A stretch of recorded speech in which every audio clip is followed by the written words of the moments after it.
সদকাতুল ফিতরে দুটি আরবি শব্দ রয়েছে। সদকা মানে দান আর ফিতর মানে রোজা সমাপন বা ঈদুল ফিতর। ঈদুল ফিতরের দিন আদায় করা হয় বলে একে সদকাতুল ফিতর বলা হয়। একে জাকাতুল ফিতর বা ফিতরাও বলা হয়।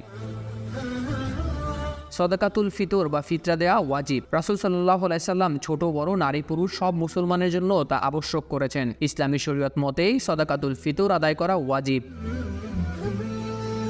আব্দুল্লাহ ইবনে ওমর রাদিয়াল্লাহু তাআলা আনহু বর্ণনা করেন, রাসূল সাল্লাল্লাহু আলাইহি সাল্লাম স্বাধীন দাস ছোট বড় নারী পুরুষ সব মুসলমানের জন্য গম বা খেজুরের এক সা যা 3 কেজি 270 গ্রাম পরিমাণ ফিতরা আবশ্যক করে দিয়েছেন এবং তা ঈদুল ফিতরের নামাজে যাওয়ার আগেই আদায় করার আদেশ দিয়েছেন। বুখারী শরীফ হাদিস নং 1503। পবিত্র রমজানের পুরো এক মাস রোজা এবং তৎসংশ্লিষ্ট ইবাদত ও বিধিনিষেধ পালনের পর শাওয়াল মাসের 1 তারিখে ঈদ উৎসব পালিত হয়। এই পালনের মধ্যে রয়েছে জামাতে ঈদের নামাজ আদায়, গরিব দুঃখীদের মধ্যে ফিতরা বিতরণ এবং ভালো খাওয়া দাওয়ার আয়োজন। তবে ঈদুল ফিতর উৎসবের একটি তাৎপর্যময় অঙ্গ হল ফিতরা বিতরণ।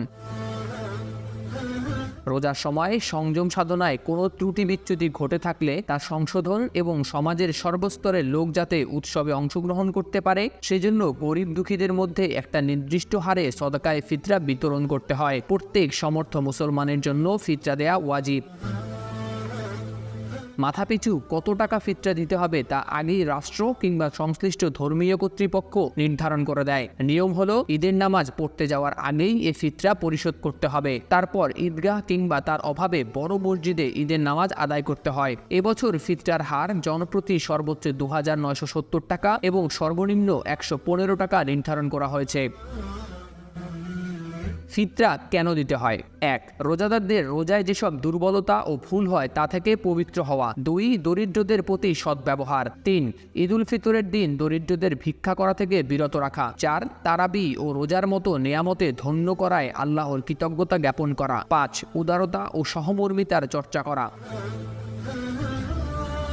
ফিতরের নিসাব জাকাতের নিসাবের সমপরিমাণ। নিসাব মানে হলো কারো কাছে 7.5 ভরি সোনা বা 52.5 ভরি রূপা অথবা তার সমমূল্যের নগদ অর্থ কিংবা নিত্য প্রয়োজনীয় জিনিসের অতিরিক্ত সম্পদ ঈদুল ফিতরের দিন সময় বিদ্যমান থাকলে তার উপর ফিতর ওয়াজিব হবে। যার উপর ফিতর আদায় করা ওয়াজিব তিনি নিজের পক্ষ থেকে যেমন আদায় করবেন তেমনি নিজের অধীনের পক্ষ থেকেও আদায় করবেন। তবে এতে জাকাতের মতো বর্ষ অতিক্রম হওয়া শর্ত নয়।